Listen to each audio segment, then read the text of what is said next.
അല്ലെങ്കിലും ഈ പ്രതിപക്ഷ നേതാവ് വി ഡി സതീശന് ഒരു എല്ല് കൂടുതലാണ്. അത് നിയമസഭയിൽ വ്യക്തമായി തെളിയുകയും ചെയ്തു.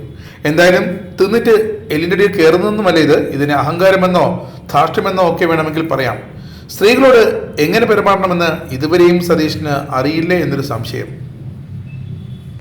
സതീശൻ ആർ ബിന്ദുവിന് നേരെ വിരൽ ചൂണ്ടി സംസാരിച്ചതാണ് ഇപ്പോൾ ഉയർന്നു വന്നിരിക്കുന്ന പുതിയ ആരോപണം. വിരൽ ചൂണ്ടി ബഹുമാനമില്ലാതെ സംസാരിക്കുന്നത് ശരിയല്ലെന്ന് മന്ത്രി ബിന്ദു ചൂണ്ടിക്കാണിച്ചപ്പോൾ സതീശൻ ഇനിയും താൻ വിരൽ ചൂണ്ടി സംസാരിക്കുമെന്നുള്ള രീതിയിലാണ് അതിനെ സമീപിച്ചത്. ഇത് സതീശന്റെ അഹങ്കാരവും ധാർഷ്ട്യവുമെന്ന കാര്യത്തിൽ ഒരു സംശയവുമില്ല എന്ന് നിയമസഭാ സാമാജികർ ഒന്നടങ്കം പറയുന്നു.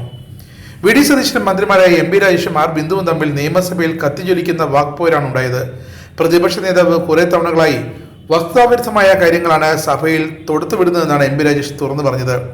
ഇത്തരത്തിലുള്ള വസ്തുതാവിരുദ്ധമായ കാര്യങ്ങളെ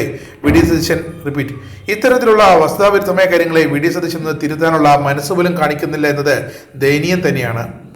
പ്രതിപക്ഷ നേതാവിന്റെ പ്രസംഗത്തിൽ എപ്പോഴും മുഴച്ചു നിൽക്കുന്നത് പുച്ഛവും പരിഹാസവും എന്ന് സഭയിലെ പ്രസംഗങ്ങൾ എടുത്ത് കേട്ടുനോക്കിയാൽ അറിയാം. സതീശ, നിങ്ങൾ ഇതൊക്കെ എന്ന് തിരുത്താം, പക്ഷേ ഇങ്ങനെ സതീശനോട് പറഞ്ഞാൽ പറയുന്നവർക്കെതിരെയും സതീശൻ വെളിച്ചപ്പാടിനെ പോലെ ഉറഞ്ഞുതുള്ളും.